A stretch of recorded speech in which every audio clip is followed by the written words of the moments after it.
Hello and welcome to Just One More Watch. Now maybe it's just me, or perhaps you have also noticed there seem to be a plethora of Blancpain 50 Fathoms inspired watches appearing on the market right about now. I've got one on my wrist, the Borealis Seastorm Mark II, that I'm going to show you today. I've also got two others either waiting for review or coming in shortly. Now that, in my opinion anyway, is no bad thing. The Blancpain 50 Fathoms is the granddaddy of dive watches, the OG, the original design. And I believe there is a distinctly different practical experience wearing a Blancpain homage than wearing a Rolex Submariner homage, if perhaps not a different ethical experience. When was the last time you saw a Blancpain 50 Fathoms out in the wild, so to speak? I don't think I've ever seen one. And with a list price well north of 10,000 US dollars, that is perhaps unsurprising. And I tell you what, the other two I've got coming in had better be bloody good, because I really like this Borealis. This is a loaner. It came in last week and it's being shipped out to another reviewer next week, which is a real shame because I don't want to let it go. Let's flip the camera and find out just why it's so good. So the Borealis Seastorm Mark II. That strongly suggests that there was a Borealis Seastorm Mark I at some point.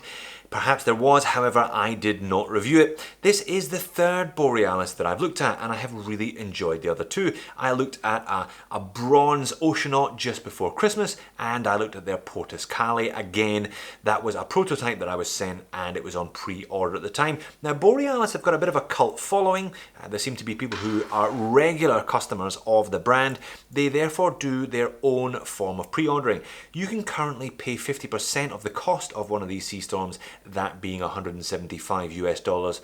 You are then charged the remainder of the balance, being another 175 US dollars, when these watches will be completed. I believe that is scheduled for early next year. Now, a number of models have sold out already, so if you are into one of these, then I would suggest you mosey on over to the Borealis website. I'll leave a link in the description and you can check out the pre-order conditions for yourself. In fact, looking at the Borealis website, most of them have sold out. Interestingly enough, not this design. And that's a bit of a surprise. If I was going to pick up one of these, I'd be going for this one. I think it is super legible, super clean design. Lovely, crisp, black and white look on this one.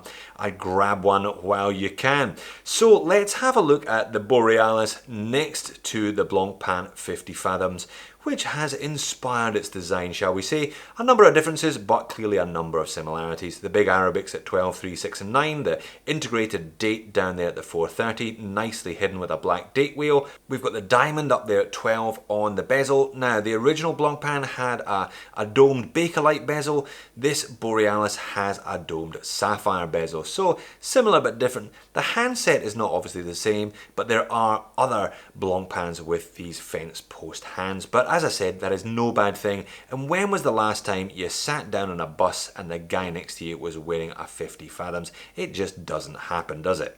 So 41.5 millimeters in diameter, 14 mil thick, 48.5 lug tip to lug tip, 20 mil lug width, and sized up for my 7-inch wrist. This one weighs in at 158 grams, so it is a fairly stout watch in operation, but a very comfortable one. I was wearing this one most of last week to work, really enjoying it on wrist. 316L stainless steel case, crown, bezel and bracelet. And the bracelet is very nice indeed. Kind of smaller than normal links, so it's like an oyster with a twist, meaning that this bracelet conforms to the wrist very, very well. All brushed finished. Now, solid links, but screw links. These aren't push pins, little screw links. You can see the screw heads there. And it's a nice clasp, just the Borealis B etched in there. Bit of a polished fold over, perhaps not quite enough space to get your thumb underneath there. Again, not one for the nail biters, but a proper milled clasp, as you'd expect for $350.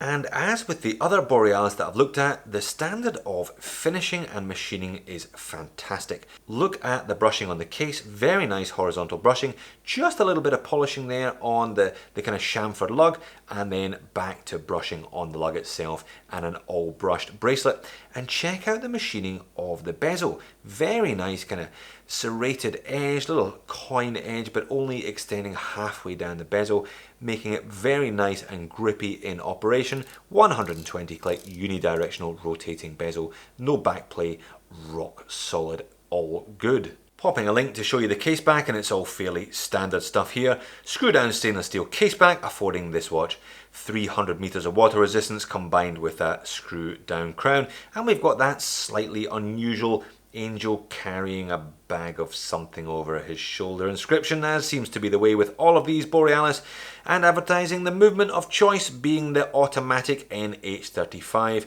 We all know the NH35, 24 joules, hacked hand winds, 42-hour power reserve, rugged, robust, reliable and remarkably accurate. This one has only just arrived, so I didn't bother timing it. It's heading back out the door again, but I wouldn't expect any surprises, and solid end links again, obvious at this price point. And check out that lume. You know I love my lume, and I think one of the reasons that I've enjoyed this watch so much is because of that. I would argue this is probably the best application of BGW9 that I have seen on a watch, full stop. Now the sapphire bezel insert clearly does not have as much BGW9 as the hands and the indices, but then that's not a particularly big issue for me. This is more of a desk diver than an out and out diver, I would imagine. Most people aren't going to be getting this one wet to the depths that would require a proper hardcore lume bezel. What they are going to do though is wear this one after dark, and for that you want heaps of lume on the hands and the indices, and this one does a very satisfying watch to wear after dark. Very satisfying watch to wear generally speaking, I would say. There it is sitting on my 7-inch wrist. Domed sapphire crystal. Looks lovely there, a little bit of AR coating reflecting the studio lighting in here, but a very comfortable watch I think for all day use, and really super legible. I do like the stark white and black aesthetic of this one. Very crisp and very clean, very easy to read in all conditions. And zoomed out for perspective, the fact that it's slightly larger than a 40, kind of 41, just a smidge over 41, means it's got a little bit of extra wrist presence, but great finishing throughout, all brushing, just with a slight polish on the lugs and a slight polish on the fold over clasp of the buckle. Looks good out in the sunshine as well. I must say I did enjoy my time with this Borealis.